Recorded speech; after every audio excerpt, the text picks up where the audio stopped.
on the 30th and 31st of October. And that full program, full, uh, is there, oh, hi everyone. I I'm Ami Dang, and I'm a musician. I play sitar and I sing and I produce music with electronics. I'm really excited you could all join me today. I'm going to start just by telling you a little bit in general about DICE Conference and Festival.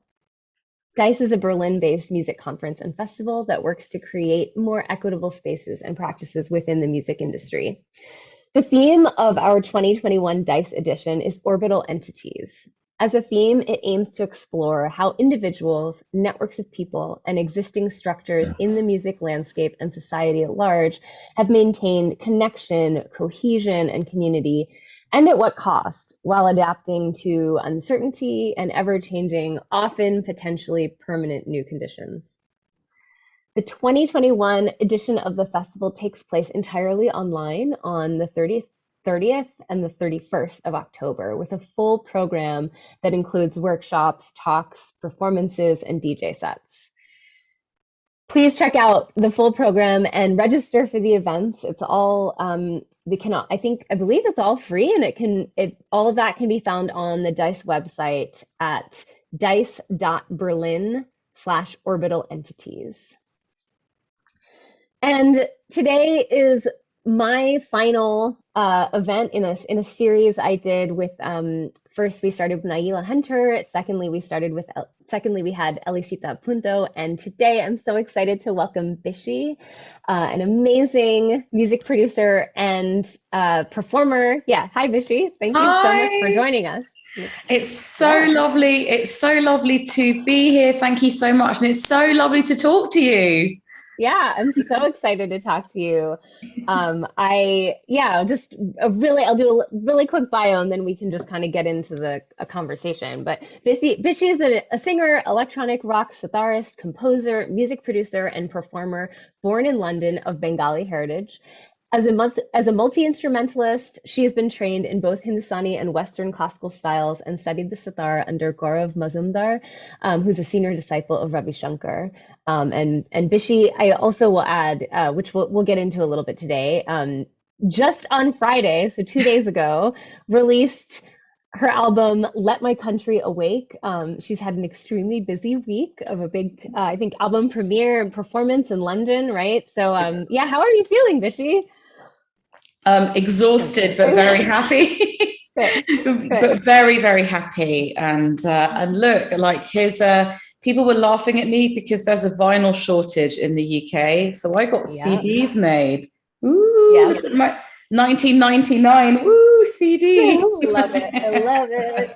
No, I think, the cassettes had made a little bit of a comeback, and now we're at the point where, like, it's funny because I think really young people who are getting into music and becoming sort of music heads we're at the point where those people were barely just being born when CDs were being phased out. So I think we're ready for the peak of, another, this retro kind of interest in CDs. That's been one of my thoughts this year for sure. Yeah, no, totally. No, some of my younger friends love it. Just loads of people were laughing at me, but I just thought, look, there's a vinyl shortage. People come to shows and they want something, so I need to have something. And they did quite well. We did well with sales the other day. So amazing. So the joke's on them. The joke's on everyone. No, that's awesome. Yeah, no, and it's true. People come to shows and they want to take something, they want a souvenir, they want something to remember, and obviously they want to support you and enjoy the music, Yeah. Well, I want to get into talking to you about your album, Let My Country Awake, which is just I only just listened to it this week, and it is I'll just to give everyone a little bit of my first impression. It's partly inspired by the groundbreaking essay collection The Good Immigrant by Rabindranath Tagore, whose Nobel-winning poem explores borderless identity, and the themes in the album that Bishi explores are really focused on dual identities, anti-racism, and a call to find empathy in a divided world. There's so much here. There's so much. Yeah. I was wondering, like, first to start off, I'm just curious, was there when you started working on this album, or when you decided that this was going to be these themes were the ones you wanted to focus on, was there like a turning point for you? Was there an event or an experience, or were you reading Tagore's work, or and just yeah. Yeah. So, okay. So the Good Immigrant essay collection was actually edited by Nikesh Shukla, and three of the writers from the Good Immigrant feature on the album. And then there's the poem "Let My Country Awake." Okay. So what? Thank Oh you no, for no, no. clarifying that. No. It's all cool. So you have one poem that was written in like 1911, 1912. In the early part of the 20th century. I'm sure someone will correct me about when the like poem was written. And then, around the time of something like Brexit taking place in the UK, it's timed with this essay collection that was sort of came out all around the same time, exploring dual identity, exploring being the children of immigrants, exploring race and identity in contemporary Britain. And I was really struck by how there were so many similar themes and a similar sentiment and similar emotions in both of like one is a poem of a singular genius visionary, and another is a collection of essays from, I guess, millennials, like people around our age, all reflecting of their experience of growing up in contemporary Britain. And I was very captured by the similarities between both of these texts, also with the emotional resonance that I felt in my own life. And I was asked by National Sawdust to put together a proposal for a residency there, with the aim of premiering this piece of work at their Ferris Festival that happens every January. And so I wrote in my proposal that I was going to write a song cycle, which was inspired by The Good Immigrant and by Tagore and Let My Country Awake. And they were into it. They were really, really into it. And so it's been a few years in development, and such is the life of the indie artist. You develop things and you release things in stages. And that's a part of the freedom of being a self-releasing indie artist. But yeah, that's really where it came from. It's emotional resonance. I'm also very interested in the juxtaposition between, like not just pieces of text, but pieces of music, different cultural movements, different scenes of people. I was just watching the new Velvet Underground documentary directed by Todd Haynes, and the Velvet Underground changed my life. When I was 13, I taught myself how to play the bass guitar through listening to the Velvet Underground. And you think about, there was that hybrid of the avant-garde and art and fashion and literature and queer histories, and queer culture, but also they just wanted to write banging pop tunes. And Lou Reed, with his background writing for Pickwick Records and like writing really throwaway songs. And what they were trying to do in the Velvet Underground was a hybrid of all of their influences. And that's what I'm really influenced by as a musician, is how you take all of these things that you have an emotional resonance with and you capture that in your work. Yeah, absolutely. Yeah, it's such a striking album. There's also, I was wondering with the poetry, were you interviewing some of so there's like, just for everybody out there, because I'm assuming a lot of people haven't heard it yet, it just came out. There is a lot of singing vocals, but she's a singer, and an electronic production, and sitar, of course. And there's also spoken word in the album. So is the spoken word, were you able to interview some of the poets, or Yes. did you have somebody? Okay, yeah. Let's hear about that. Yeah. So because I only had a really short amount of time to interview people, I've known Nikesh, who was the editor of the UK edition. I think he was also very hands-on involved with the US version, I believe. But I've known Nikesh since I was a teenager. I also interviewed another really extraordinary writer called Selena Gordon, who there again is someone that I've known through just Soho, London, Bohemia. She's this fantastic performance poet. and now a very celebrated author, and another really brilliant writer called Darren Chetty, whose primary work is more non-fiction. He is very into looking at children's literature and really exploring how and where our racial stereotypes spring from children's literature. I think, especially within UK literature, you know, there are hardly any like black and brown, like main, you know, there are hardly any like children of color main protagonists in books. And he's really a part of a movement of writers who are trying to introduce this into children's literature. But Darren just has this really extraordinary way about talking about, you know, race and stereotyping in a way which is so humane, and it makes everybody think, God, yeah, we want a range of characters. You know, we want to, you know, we want our children to see themselves reflected. And he talks a lot about novels being windows and doors, and just, you know, he's just such a cool guy. And yeah, I turned up at his house and he very graciously agreed to be interviewed. And I'm really pleased that it was those three writers, because the resonance of their words has become more and more relevant over time. You know, there's a universality, is that even a word? But there's something very universal about everything that they're saying. And there's something which is extremely universal about Tagore's poem. I mean, I wish I could write words that well. I think maybe I can. I don't know. I mean, not to compare myself to Tagore or anything, but, you know, some people have this philosophical way of looking at life, and it just carries through generations. So, yeah, I was really, you know, not only was it just amazing to just, you know, just be invigorated by all of these writers, and just, it's so wonderful to talk to writers and how they talk about writing, how they talk about other people's books, how they talk about the art of storytelling.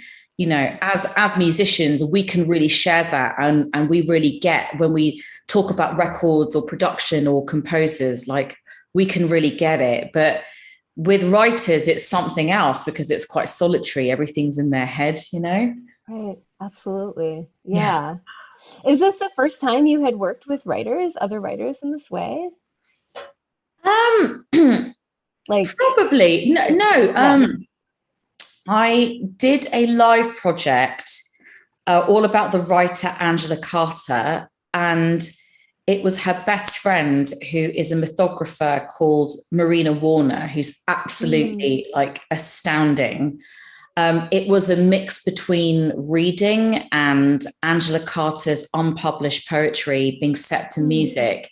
That music was composed by a really celebrated pianist called Joanna McGregor. And then I sang those compositions. They were really, really, really quite extraordinary pieces of music. So there's that. And for my second album, Albion Voice, I recited Chaucerian English. And I've also set a Shakespeare sonnet as a choral piece, and that will probably be coming out in January. wow. But that was a piece called In Sleep. I collaborated on that with another composer called Neil Kaiser, and we took the data from my brainwaves, from my sleep waves, and he turned them into a bed of sound. And you know, yeah, there's definitely been a very strong literary influence in everything I do. Yeah, it's amazing.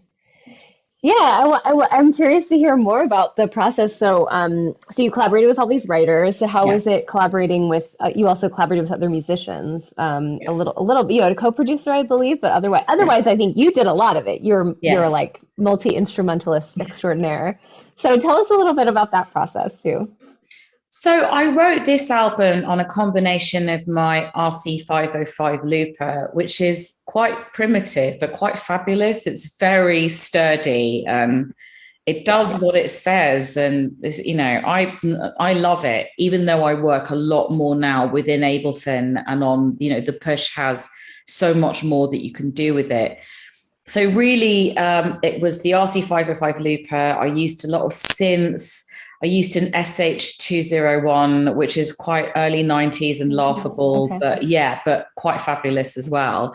So Yeah, I that's used great. that. I used quite a bit of Roly on there, which I really enjoy all of their sounds. And I started to MIDI map my sitar into the push. And I've started doing a lot of live looping and improvisation, but using the Keith McMillan 12-step. And so that's become something that I do. I live loop my voice and my sitar. And Oh, cool. I've got really good at it, but I feel like I'm just at the beginning of even what I could do with that. I'd like to make it more dynamic. I had improvised with other musicians in New York and been involved in some really interesting projects, but it's always really hard to hear the sound of the sitar over a band. So routing it through a sound card and through Ableton just means that a sound engineer, it can just go directly in somewhere and you can actually hear it. So that's been a massive revelation.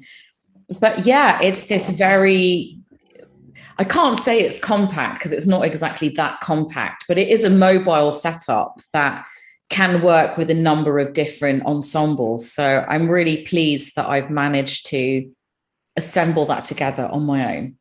Yeah, that's amazing. How do you deal with your sitar live?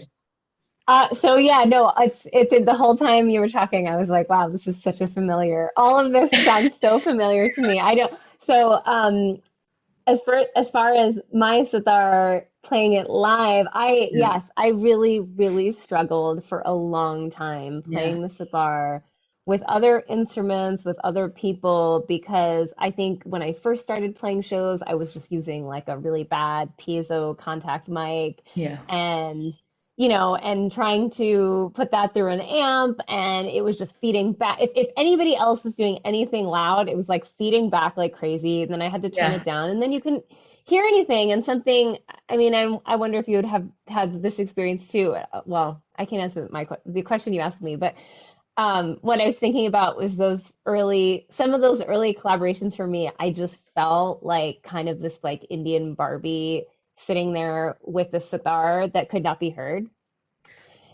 because I had to turn down because I was feeding back so much and I hadn't really figured out the right like setup for actually making the sitar heard. Anyway, so that's sort of like, I don't know, kind of harkened me back, like thinking about that.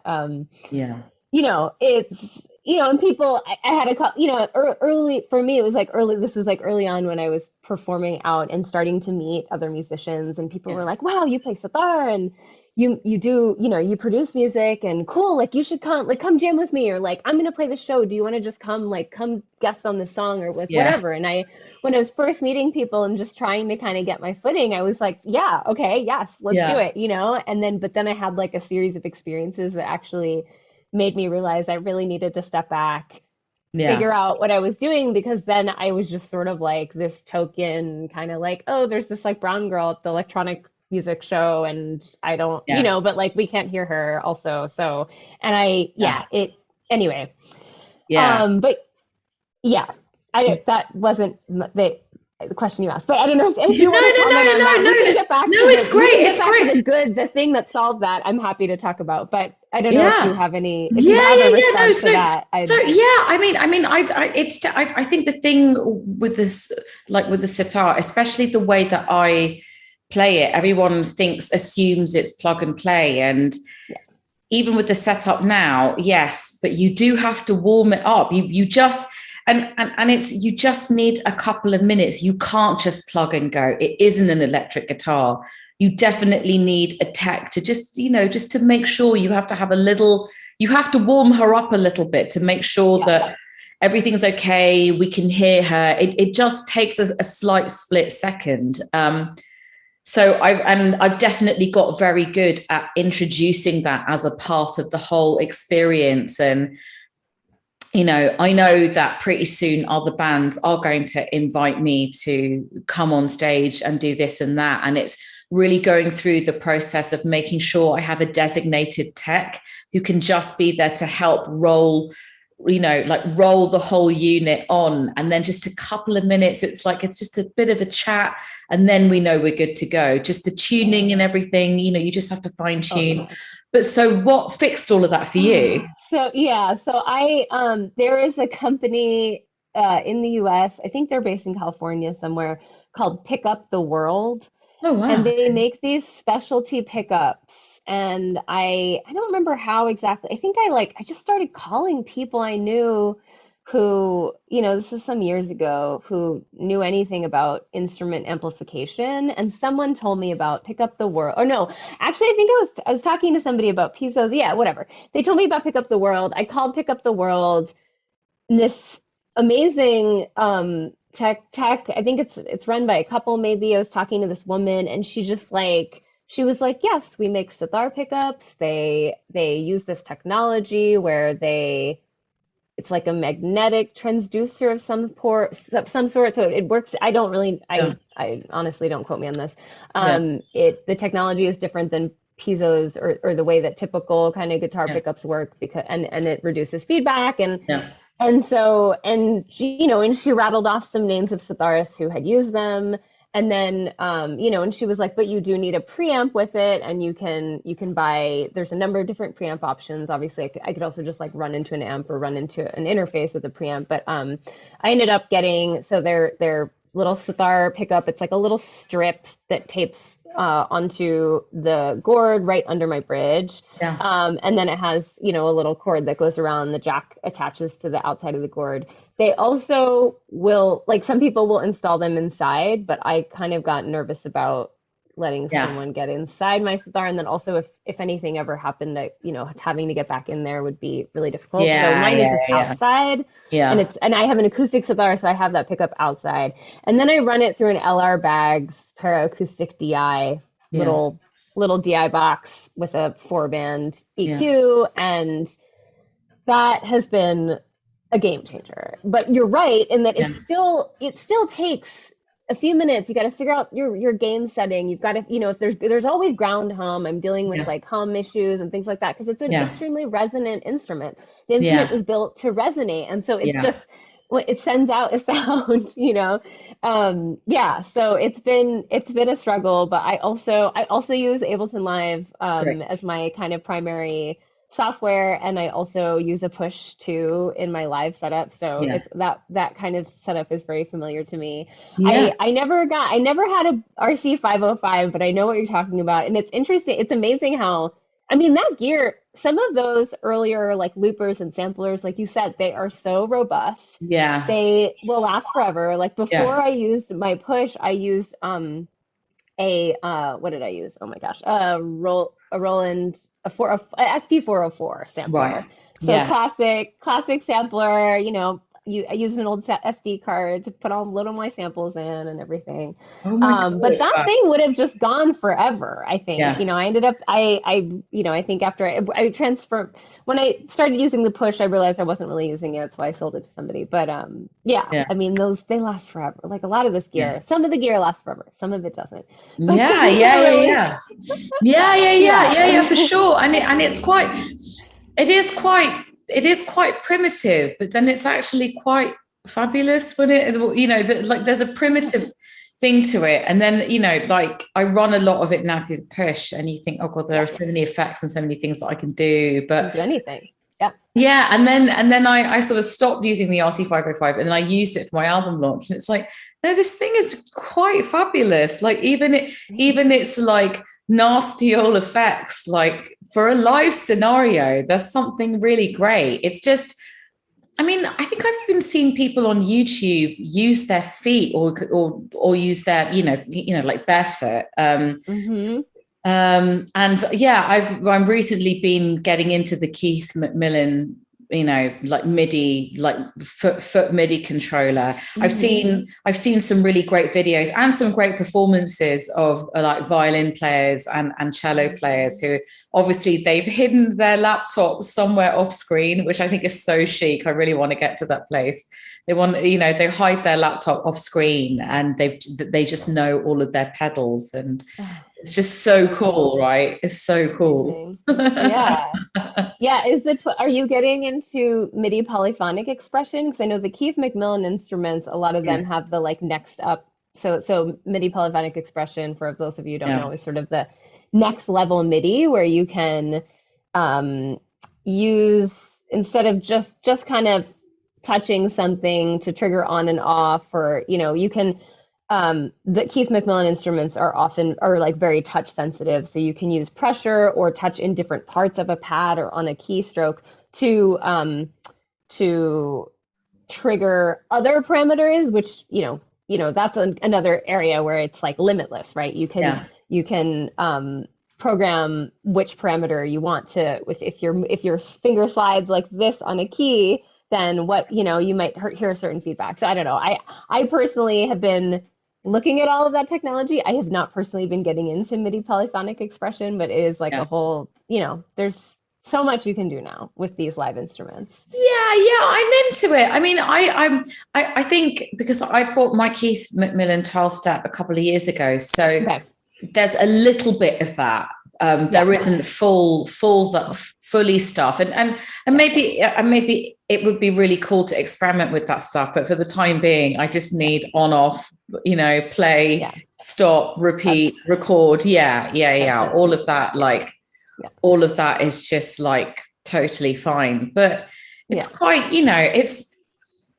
it's kind of amazing because I think before with a lot of electronic performance, certainly when I started going out to illegal raves and stuff, it was just a guy looking at his laptop. And now the laptop has become the electric guitar of the 21st century. And I know that vastly annoys and upsets people who are in more old school, not old school rock bands, but they're in more old school setups. And there is something about guitar, bass, drums, keys, singer. You can't really beat that in so many expressions of music. But it is amazing just how big electronic music and electronic experimental music has become so big now. Right. Definitely. Well, and the options, I don't know, for me, it's just like the options are limitless and I basically have a band at my fingertips, right? So it's like I can do it all myself. I don't have to call my buddy to come over and set up and all that stuff.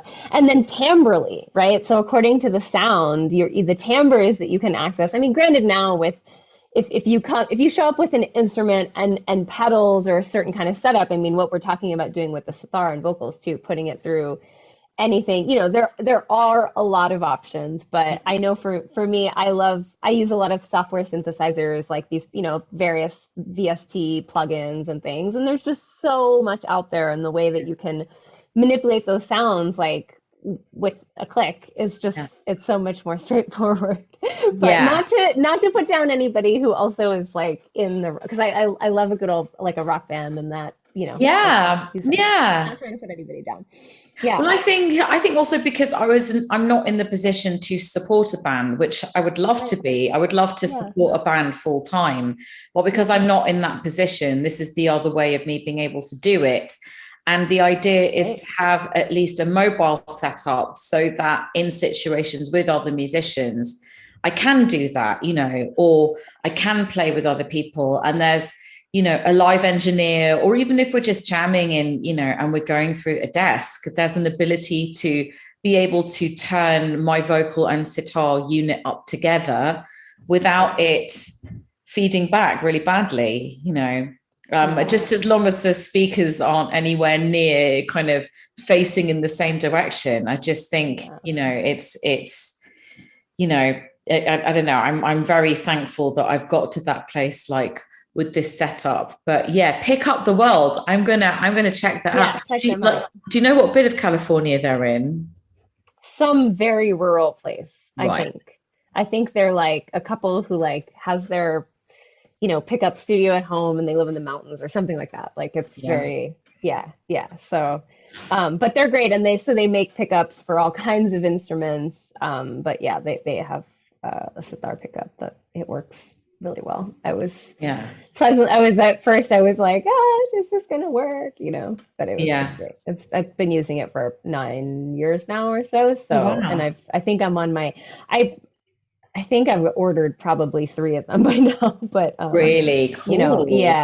Yeah, so no, they're solid. What is your setup? What do you have on your, or how does your Oh, sitar, okay. how is your sitar amplified? I should ask. Right. Okay. So I use two AKG C411s or Okay. C411s.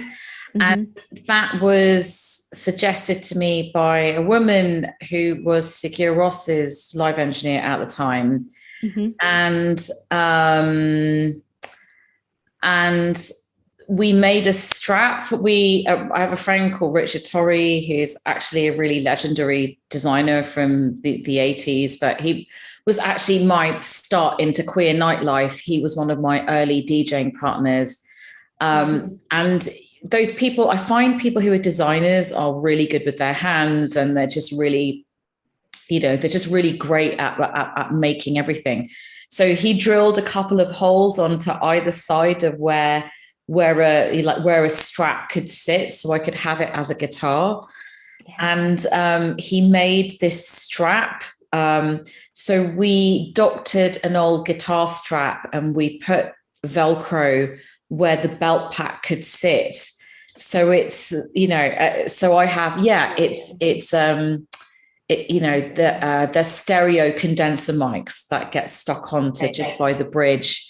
And then I have a guitar lead that goes into the belt pack unit, and then I put that through a volume pedal first, and then that goes into the Focusrite, and it's all hooked up with the push and with the Keith Macmillan MIDI step. And yeah, it's I love it, actually. It's taken me a while to get to that place with all of this stuff. Before, it just used to go into the volume pedal and then a series of pedals, and then it would feed back really badly. I can just remember being on stage at the Latitude Festival, and it's just feeding back really badly, and everyone's looking at you and you're like, I have to retain professional composure and just smile and act like nothing bad is happening. And It's so hard. No, I know. I mean, I completely can empathize. yeah. Yeah, and I've gone through, right now I mostly perform solo, but I have in the past worked with drummers, and I always have to Yeah. make sure if I'm sitting here, the drum kit is not directly behind me. I've got to be a little angled, or even and just figuring out that kind of, with drums being so loud. Yeah. Yeah, yeah. It's been a struggle. I don't think people understand how much time and energy that electronic music producers or anybody using digital arts technology, people Yeah. don't understand how much of the work is just tech troubleshooting. I feel like 75% of my artwork is Yeah. just figuring out technology. Absolutely, absolutely. But I remember really early on listening to an interview with Beck, and he was talking about just the gloriousness of mistakes and how so many of his songs, so many moments for him just come out of mistakes. And Right. I saw him support Bob Dylan once at Oh, Jones wow. Beach, and he did Where It Sat. It was just a solo performance, and he was rapping with another beatbox sampler, and he totally messed it up, but he managed to not only kick in back to the beat but rap even better. And it was really charming because he was kind of giggling and sort of like tweaking the various samples, but the whole thing was just so charming and even better than what you expected. So I think Totally. it's all about making that troubleshooting work in your favor. And I think the audience enjoy it because they feel like they're in something real, you Yeah. know? Yeah. No, definitely. I was just thinking that, yeah, I mean, so many, I can't think of a specific instance, but I'm just like talking to other people, when I ask a friend, oh, you went to see so and so play, how was it? And it's interesting when people bring up those moments where they can tell there was a mistake, but Yeah. exactly that. It was just so charming and it's intimate, and you feel like, yeah, you're brought into the artist practice. Yeah. in a way that is really unique and exciting for and it's live. That's what makes it live, Yeah. that's what's exciting about live. Yeah. I'm excited to be getting back to the era of hopefully we can keep doing this, these live in-person performances. Yeah, sure. And Yeah, so and so where did you learn the sitar in Baltimore? yeah, so I Yeah. grew up in Maryland in this area, and my mom found out about a sitar teacher in the area. And my parents are not musicians, but my mom always wished she had gotten the opportunity to play music. So she found out about somebody, and I was already pretty into music as a kid, and I was singing and all of that. So she asked me, "Do you want to learn sitar?" And I was like, "Okay." Yeah. So I studied with a teacher here, Ustad Hamid Hussein. And then when I was in college, I actually took a gap semester and went to New Delhi and studied with Dr. Anupam Mahajan, she's an amazing professor of music at University of Delhi School of Music and Fine Arts. And Wow. I'm back taking like video lessons with her again, which Oh, is wow. fun. Oh my A God. little bit here and there. I think it's hard to, I'm like, I feel like, I don't know, but it's great. It's Oh my great. It's cool to God. be connected with her in that way. Yeah. Yeah. Oh my So God. Yeah. I never thought of Zoom sitar lessons. I think, yeah, yeah, it's yeah. hard. Yeah. Yeah. Yeah. Yeah. Yeah. I know. That's so cool. Yeah. That's so cool. And what was it like living in New Delhi? Did you find it quite rough? Because I found it like I've been on and off in Delhi, and I always find it really hard. I think because I was there as a Yeah. woman on my own, I found it really Yeah. hard. Definitely, definitely. I think, I mean, it's a different, I mean, it's like, I don't want to say, I was about to say it's a different world, but I'm not going to say, I don't want to say that because I think that there's, I don't know if that just feeds into this perception of just like otherness. And, Yeah. it's a major metropolitan city. It's a much, so I will say also like Baltimore is a really small city. And I Yeah. like that it's a small city. It's kind of Yeah. quiet. I mean, it's a nice city. There is a lot of culture and a lot going on, but it's also quiet when you want it to be, or you can Yeah. find moments of quiet. So I think first and foremost, when you go to these mega cities in Asia, in particular, it's just loud and busy. You're never really alone. And I think that was kind of first the hardest part for me was not really having like any sense of privacy. Yeah. Um, and then, yeah, being a woman there, definitely you have to be fully kind of on guard all the Yeah. time, Yeah. which is draining. Yeah. It's emotionally, it's incredibly draining. Yeah. Um, and I think that also ties into that sort of like needing moments of quiet, needing moments of privacy to kind of Yeah. build up from that shell. So yeah, I think so. I was really I was really young, and my extended family, so I have an uncle and an aunt and I have two cousins who live there, and I was staying in the flat upstairs from them, and they were like very overprotective and very concerned about me being a young woman in Yeah. Delhi. So honestly it was a little tricky because I also like didn't I probably didn't do as much as I would have liked to, and that Yeah. has always been right. Like that's always been sort of a point of contention is like I am very free in the United States to go Yeah. wherever I want to Yeah. go and do whatever I want to do, but Yeah. as a woman in India, people don't let you even, I think. And if at one point I went back and spent a winter in India, in Delhi, I should say. Yeah. I think when I was later, when I was a little older, I was probably in my mid to late 20s, right? Yeah. I was like 28. Yeah, I was like 27, 28. So Yeah. by then had been fully living on my own. Yeah. And I actually had the amazing, so I was trying to stay with family and that was not working. They were like, Yeah. you have to be home by 10:30. I was like, what? Yeah. You were like, no. No. Yeah. No, I'm So, not 12. hi, Yeah. have we met? Have we Yeah. met? Mm. Not Yeah. really my style. Yeah. So I had this amazing opportunity where actually my my family, my family basically had a flat that was really like, it's like crumbling and falling apart because the people who now have, my grandparents passed away, and Yeah. my uncle who inherited the flat, like we all live abroad. And Yeah. but I was like, you know what, I'm gonna go in here, I'm gonna clean it up, and I'm gonna live here. and and I did, and that was actually incredibly liberating to live alone in New Delhi at Yeah. that in that time. And I Yeah. got to meet, I went out, I got to meet so many artists. I played a show, I got to meet musicians. Yeah. Um, but it was really funny, like interacting with the people in the neighborhood, and the people who lived upstairs were like, "You're a woman living alone? A gay man?" You know, everyone's Yeah. like, Yeah. and yeah, it was just very, you're having all these confusing interactions, and people try to take advantage of you in different ways. And Yeah. of course, as a Westerner too, people try and take advantage of you in terms of money and things like that. But Yeah. Yes, they do. Yes, they do. yeah, Yeah. yeah, but I mean, those were all like formative experiences that really have, it's all part of who I am now, and of course, like the work that I've made and everything. So, Yeah. yeah, what about you? So you said you spent some time in Yeah, India yeah, on I your was, own. I was on and off there in my late teens and my early 20s, and Yeah.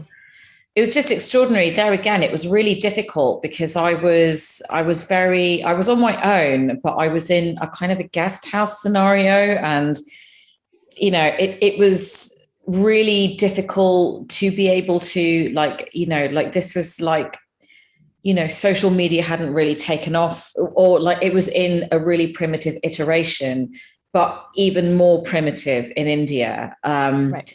just because of where technology and where Mhm. the internet was. And so I was really on my own. I mean, in many ways, it was great. I really learned a lot of music. I did a lot of learning about myself. I had my laptop, so that's where I was really getting into early music production on Logic and things like that. But it was a very solitary experience. I always yearned to find artists, find friends, Mhm. find people who were like me. The sitar community were amazing, but they are very conservative. And as a woman on my own, it was very much the consensus was, you're not anybody's wife, you're not anybody's daughter, you're not, you're just this kind of floozy who's just here, like this chancy flues, which would actually affected me really badly. Mm. And then several years I'm so on, sorry. I worked with a couture designer called Manish Arora, who was the first South Asian Mhm. to ever show on the official couture schedule in Paris. And we made a Yeah. fashion film together, and it won some awards and blah. And the great thing about Manish is that gang that I was looking for. So, the young people, the crazy people, the freaks, the Yeah. designers, the musicians. I found those people, and also finding young interns, finding people who are my age. I always knew they were there. It's just that you don't know where to go. And things like, women just being kidnapped and being driven off, that's commonplace in Delhi. It's notoriously dangerous, and so just to find that group of people was really important for me, and also finding the hipster areas. So Manish put me up in this beautiful hotel called the Rose Hotel, and I can't quite remember the area, but it's Mm. this little hipster enclave where they have this boutique hotel, and they have all of these different cafes and different night spots, and it's all of the young university and college people, and it's nice. I want to find where contemporary, like Delhi people are, and I want to find contemporary um, South Asians. And of course, now I know tons of really interesting people.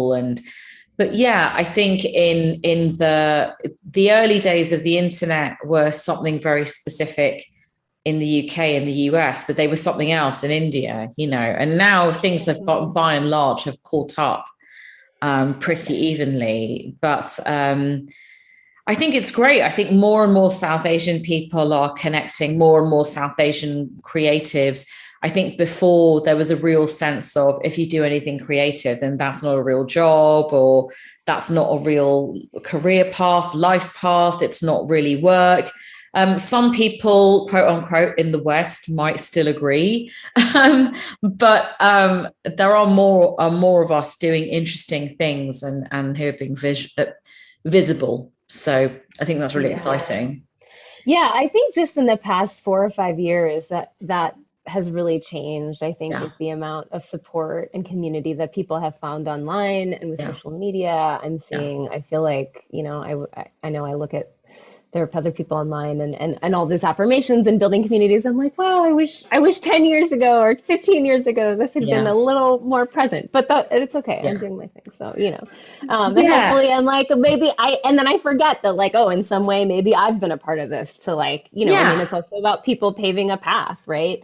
And Absolutely. you're doing Absolutely. it. Yeah. Yeah. Yeah. No, I mean, I got interviewed for an article in The Independent, which is a national newspaper Yeah. in the UK.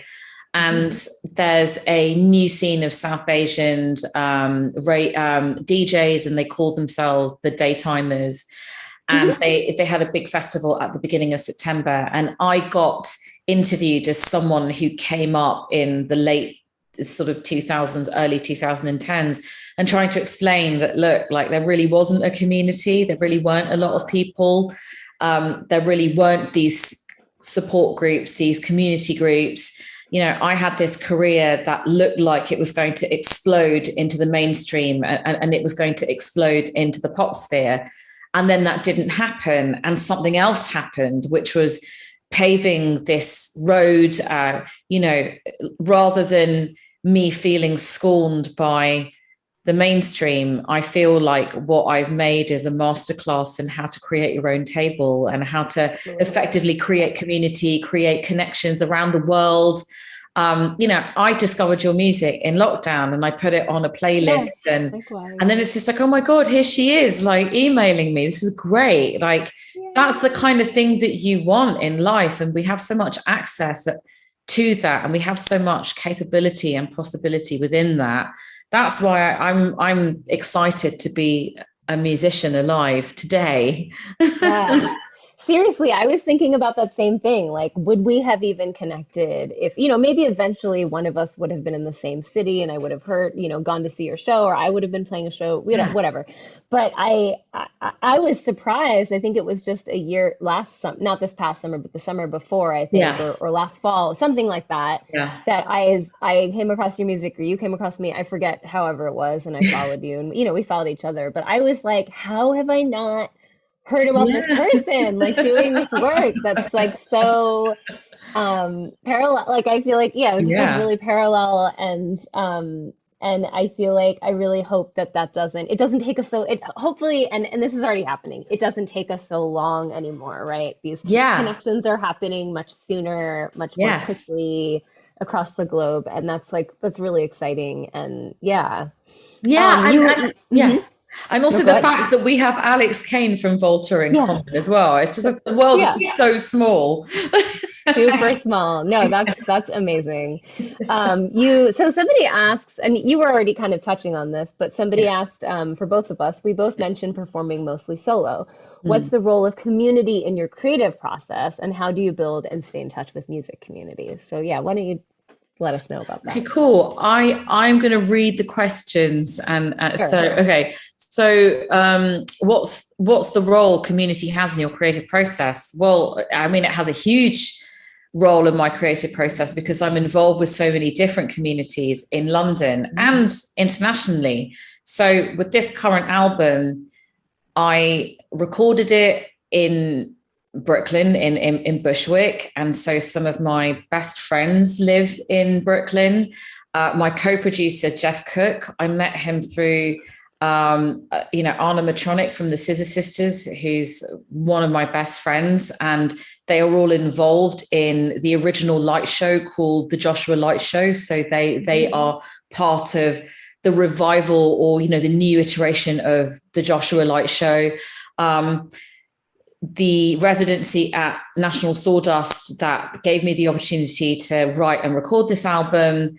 Paola Prestini was introduced to my work through a composer called Nico Muli, who's been this huge supporter, someone who has been so kind and so supportive to me in so many ways.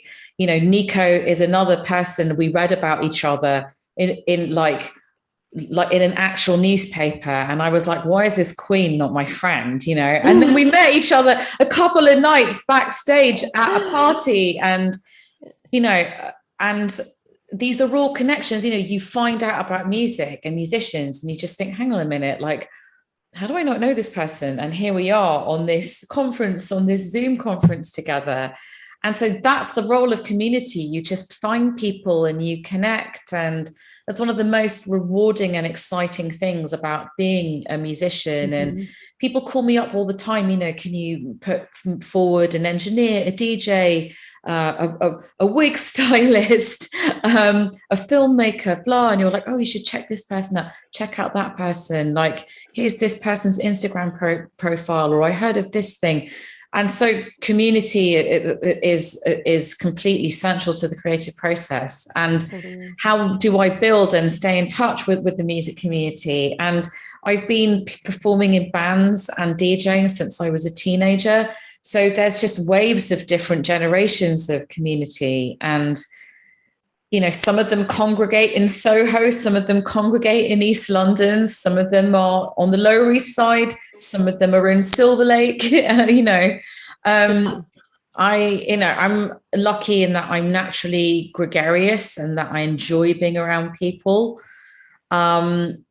But just having a real enthusiasm for other creative people and other artists. Yeah. And well, and you build it. So we didn't even get into talking about it, but you founded an amazing organization called, is it the acronym is WITC little IH. So WITCH. Yeah. Okay. So the Women in Technology Creative Industries Hub. So if you're listening and you didn't know anything about Bishi, also you should definitely check out WITCH, which has a big following online and hosts a conference, I believe, now every year. So tell us a little bit about that, because that's really you're formally building community through through starting this group. Yeah, sure. Well, I got to a certain stage in my career where I was selling out venues and really not getting the support of the traditional music industry.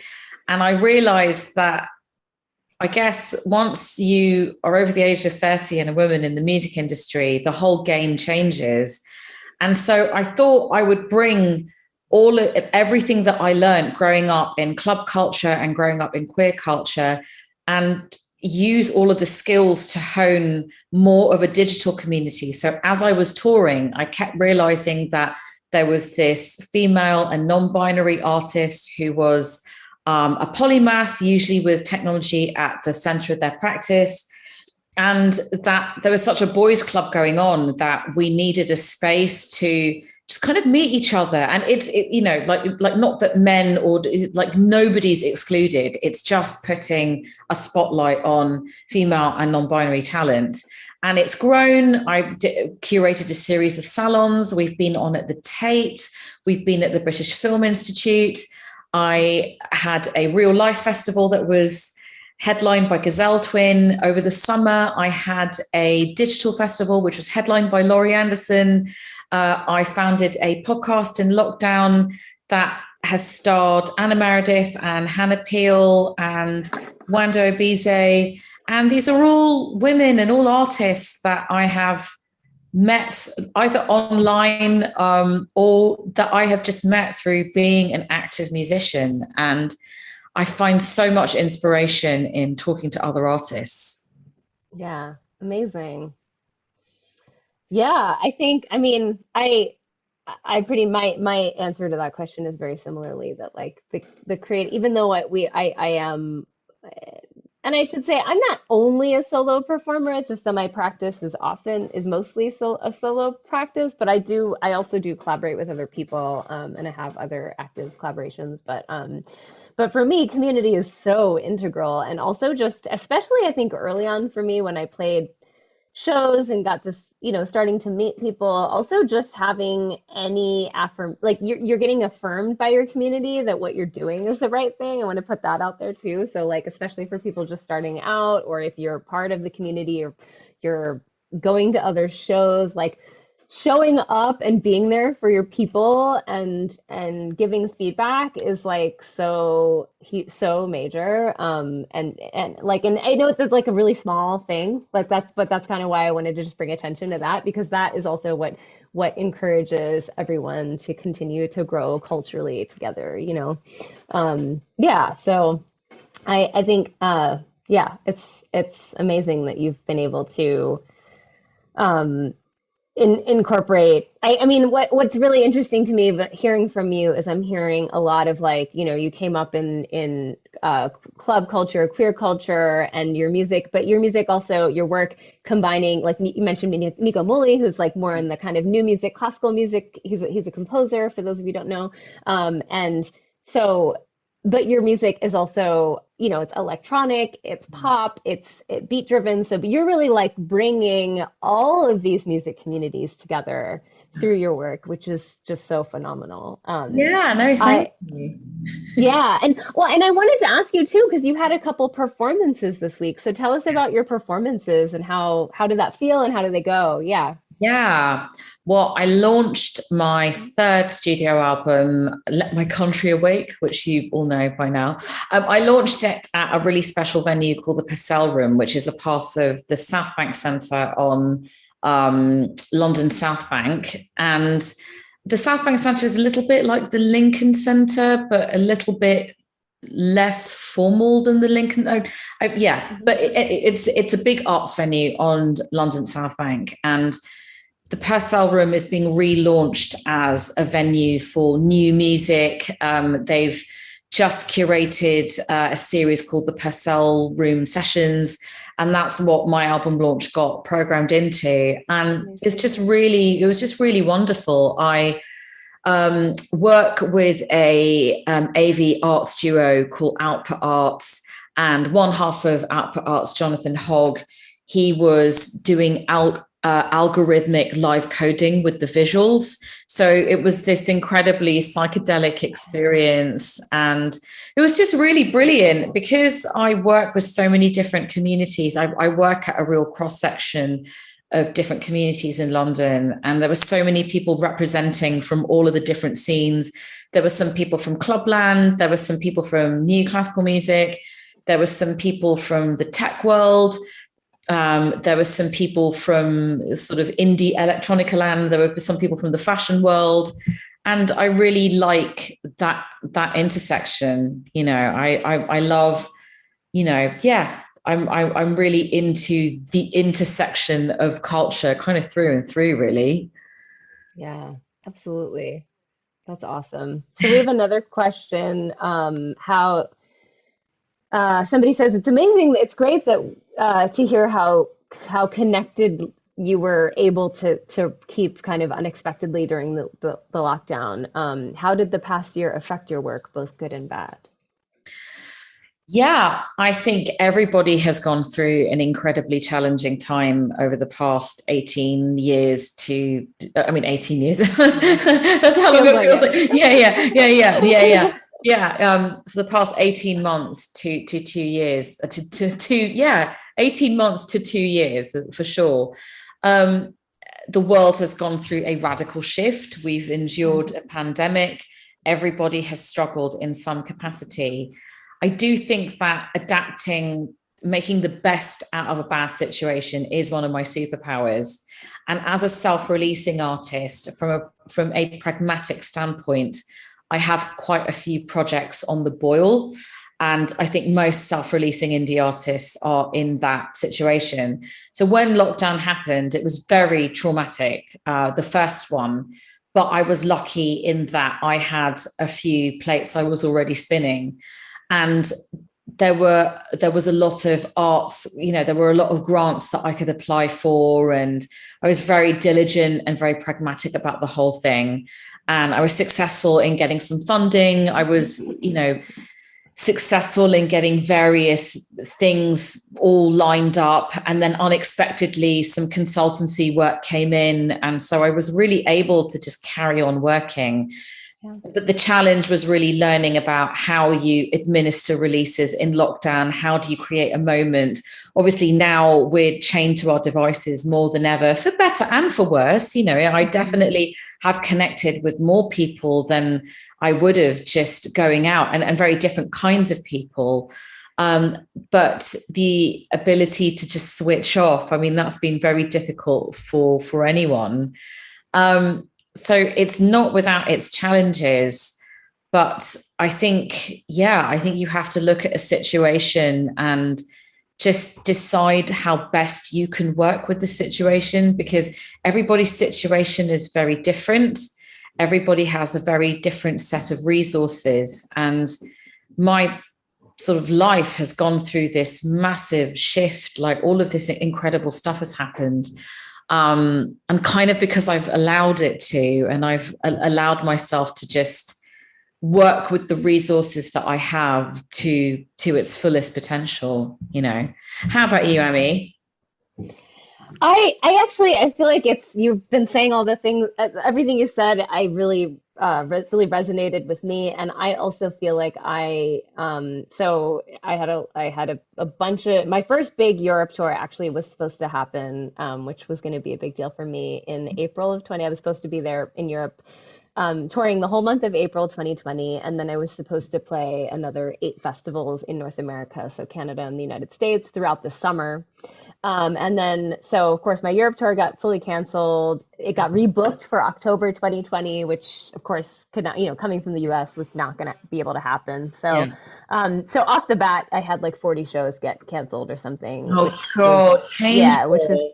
pretty devastating. And I had been going really hard with touring before the pandemic, and had an album come out in August 2019. And so I was, I had been doing a little bit of freelance work on the side, but for the most part, like, was really pushing my music really hard, and had been having some great success, which Yeah. was pretty abruptly, kind of all the shows just came to an end. But I feel really lucky in that I had a few things that really kind of saved everything for me. I mean, for one, I think having also, like, just being a musician who has a home and has space is really important. And I don't want to even first and foremost deny that, like, having a home base to come home to and that's comfortable. Because a lot of people, when they go out on tour, they're very transient, and I feel really blessed to have not had to figure that part out.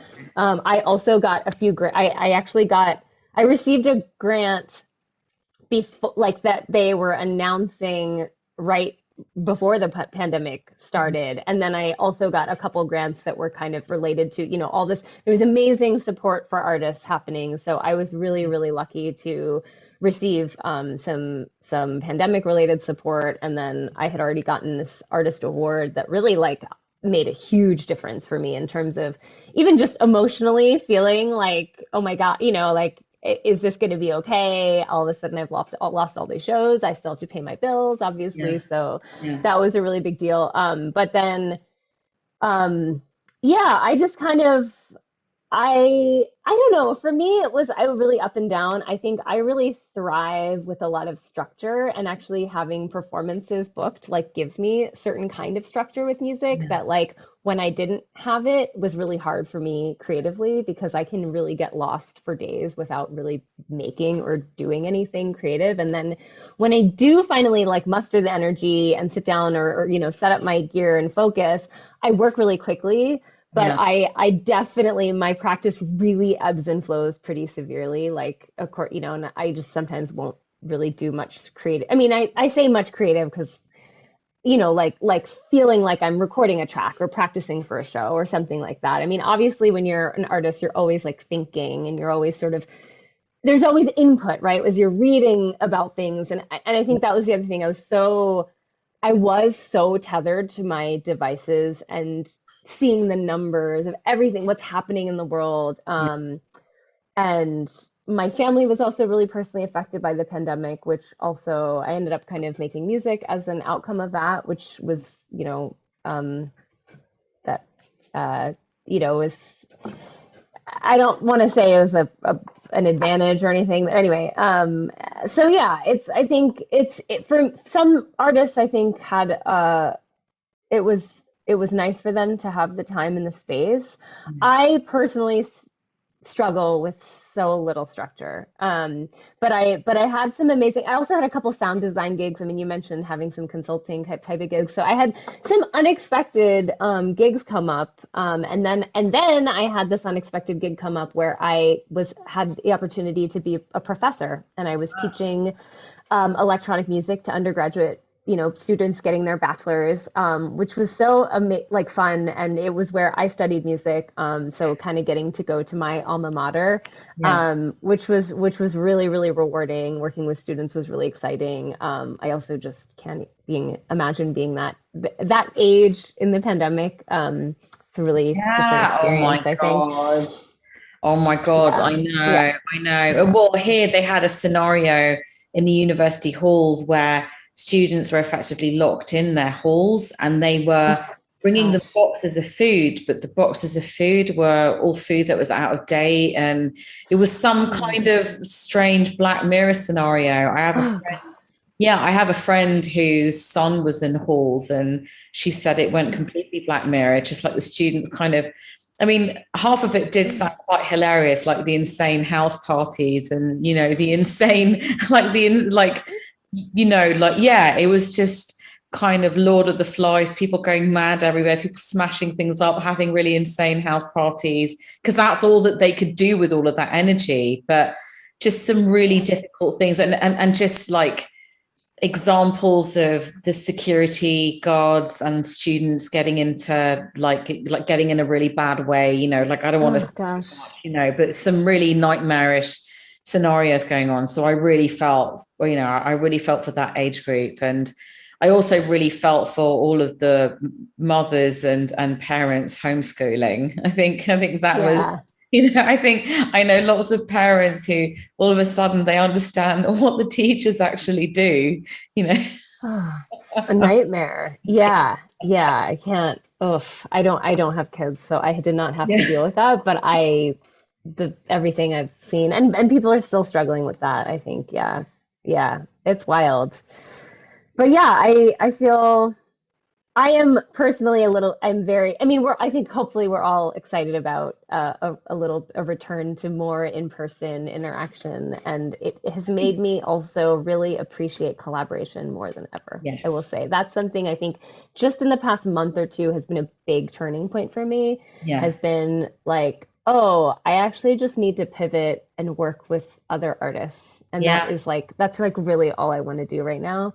Yeah. So that personally has been a little bit, and it's just I'm just kind of putting feelers out there, but like who I'm going to start, jamming with, or planning a big project or something like that. So it's all just that part is Yeah. a little bit new for me now that it feels more comfortable, but Yeah. I'm really excited personally about that. Yeah. Yeah, yeah. Well, I mean, likewise, I've been quite fortunate over the summer. I played some festivals. I'm making this music and visual installation for Coventry City of Culture. Every year in the UK, a city gets Mhm. picked as the City of Culture, and they commission artists to make work in response. And so I've got some big commissions on, and I've been lucky in that I've been able to get out to events. I've been out to some clubs. I've been out to some Right. parties and festivals, but people are really feeling their way back into it. I mean, Yeah. I went to an engagement party last night and this used to be a pretty rock and roll crowd and it was midnight and everybody had cleared because everyone's Everyone's tired. everyone's slightly forgotten how to go out. Yeah. Um, it's just Yeah. it's going to take, yeah, I mean we're all, society is in us, has got its PTSD from this whole era, and it's going to take us a little bit of time to feel out what we can and can't do. I mean, even in central London, I just plucking things out of the air, but you see gangs of women just screaming, just absolutely I don't think people drink like that in America because of the driving culture. But Mm. the way that people carry on the streets of London is, I know friends of mine from the States who are just like, what is going on? It's like, oh, it's just Britain. People just go, you know, people go mad here like on a Saturday night, and you realize that it's quite sedate, you know. Yeah. Yeah. Um, yeah. Yeah. Wow. Yeah. We need to wrap up. So we have one last question we could just each maybe answer. Someone asked, what does your day-to-day working style look like these days? How do you spend your time and how do you work?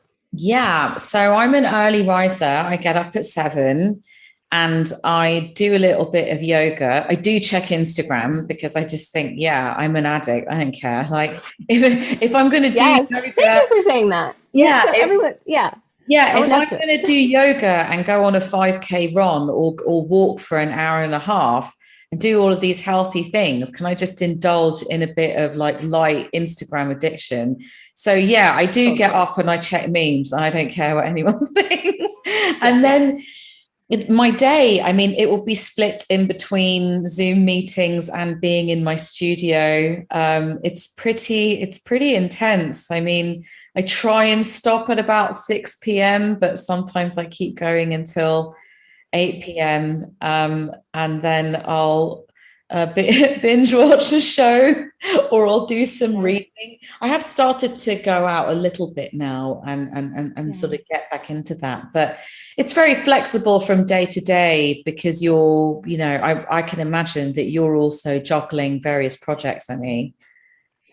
Yes, well, so actually things have just drastically changed for me. I actually started a new full-time day job about Okay. 5 or 6 weeks. It's been 5 or 6 weeks. Yeah. So I just started working with this organization called New Music USA, which Oh, right. is I wonder if you know, it's led by Vanessa Reed, No, I know Vanessa Reed who, very yeah, well. Yeah. Vanessa's my new boss. Oh my God, say Yeah, hi. so I'm on Zoom with Vanessa almost every day. I'll tell her you say hi. I saw that you both follow each other. I was like, oh, they must know each other Yeah, through no, I through love this music scene, of Vanessa. course. Yeah, yeah. So, so I'm working on fundraising for New Music USA, and for those of you who don't know, the organization gives grants and provides other professional development opportunities for music creators and music organizations in the United States. So I just started this new job, which means I am really focused on my day job right now, Yeah. which is it's and it is what it is. I chose to do this right now, and it's just really taking a lot of my energy, obviously, and it's a new job, so Yeah. it's a new job, but it's a big role for me. I'm a director, and it's kind of a step up from what I've done in the past. Oh, So it's been really good, but it's been very fully consuming, I will yeah. say. But I also try to get I usually get up around between 7 and 7:30, and I try to do something for myself in the beginning of the day. I'd usually try to go for a walk or do something physical because otherwise I'm sort of Yeah. tethered to my desk the rest of the day. But I also am just like, I spend a lot of the early part of the day just drinking my coffee and zoning out on my phone or zoning out on my couch and just sort of like letting my mind wander. And that is okay. And then I think for music, for me, if I play a little music every day, that's success right now, I will say. If I get a good one session a week right now, that's success for me Mm. personally. I did just actually perform on Friday night in person for the first time since March. So I was practicing leading up to that, and I had a live stream and artist talk gig with the college this week. So actually, this week I was waking up and playing music in the mornings and then starting my work day, just in preparation for those shows. So, which was good, and that's another reason I was saying, like for me, having performances or having sort of anything that requires me to get to work is really good. Like that, having that structure is really helpful. But I also am just sort of reconfiguring my setup at home and, kind of figuring all that stuff out. So I think, yeah, it ebbs and flows for me. And I think I used to feel a lot of guilt around not having a very steady practice. And I Yeah. just I had to stop at a certain point. There's no point in feeling bad Yeah. because that is not productive. And I think I don't know if it didn't happen overnight, but over time, I just realized that, feeling bad about having structure or not having structure, having a routine or not working on music for 4 hours every day or however much it is, it's just not, it's not productive for me. And so when Yeah. it happens, it happens. And when it doesn't, it doesn't. Yeah, yeah, yeah. And I find when I get into those holes, those really, you fall down into those rabbit holes of self-critique, like, why can I not do this? Why is my life not this? I'm much better at scooping myself out of that and going, no, no, no, no, no, it's actually not very helpful, you know. But that's, yeah, Not that, at all. God, yeah, the world is so small. Yeah, no, I know. You know, like Vanessa, we've all been part of the same crew in London. So yeah, it really is such a small world. Yeah. Yeah, that's great. Well, I think we have to say goodbye, but before you Yeah. go, actually, I wanted to ask, what are your next performances? Are you heading to Berlin? Are you heading to the US anytime? Yeah, tell us about that so we can pay So attention. yeah, my next performances, I will be playing at Anushka Shankar's Reflector Festival. I believe it's on November the 4th or 5th. And that's at the like LB Philharmonie in Hamburg. So I'm really looking forward to that. I was opening for Garbage in the UK, but unfortunately they've had to cancel their tour, which was really, you know, it's sad, but you know, just being given the opportunity, like just being asked by the band and getting that email and that phone call was just amazing. And then I am opening a new music and video installation, a 5-screen video installation for Coventry City of Culture along the canal in Coventry, and that's being I'm in the process of finishing a mix with that piece of music, which is really exciting. And then, yeah, I am working with 200 kids in East London. I've written a choral piece for them. So we are recording that on Friday, and I'm nervous and really excited about that. And then I think I've got some gigs at the end. I've got various things happening in, you know, December. So I think for the next time I perform Let My Country Awake live, I don't exactly know when that will be in the UK. I would love to do that in the US soon. Yeah. You know, I would like, I would definitely be interested in doing it, and I feel like it will happen because of my kind of love and because of my connections there. And Well, and yeah, with it was the National Sawdust, for those of you who are listening in other places, National Sawdust is this beautiful, amazing arts venue and organization really in Brooklyn.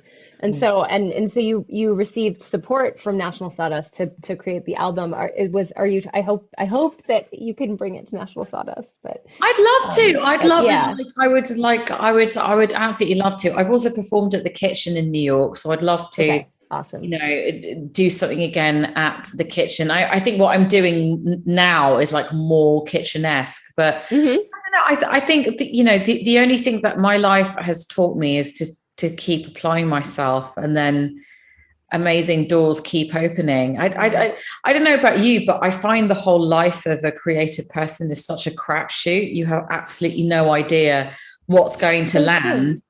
So true. And yeah, I think the more I progress, the more I relax, not only when things don't happen, but when things do happen, because there's just a different set of stuff that you have to, you know, you have to deal with. And I think once you've decided this is my path and this is what I'm going to do, and I'm going to work on just getting better, things tend to happen. Absolutely.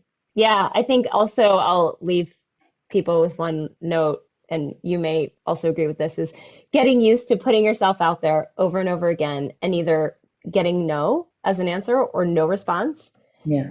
I do think that for every artist to really to stick with the creative path and the creative journey and continue to get professional opportunities, you just have to keep putting it out there, keep working and trying to, you know, and it's a really vulnerable place, I'll add, but Yeah. it's kind of the only way. Yeah. Amen. Yeah. Well, thank you so much, Bishi. I was Thank so you. excited we got to meet. I know. I'm so looking forward to staying in touch as well. And who knows, maybe at some point in the East Coast we'll connect, or maybe you'll be on tour in London. It'll be really great. It'll be really great to come together. Yeah, I'm supposed to come to the UK in March. So Oh, hopefully I'll get amazing. to Oh, meet you fabulous. next. Oh my So God. let's be in touch. So cool. Yes, Yeah. yes, Yeah. please. I'm Yes, really please. excited. Thank you so Yeah. much. Okay. Great. Thank you so much. Have a Thank wonderful day. Yeah. you. Bye. Good night. Bye Bye. bye.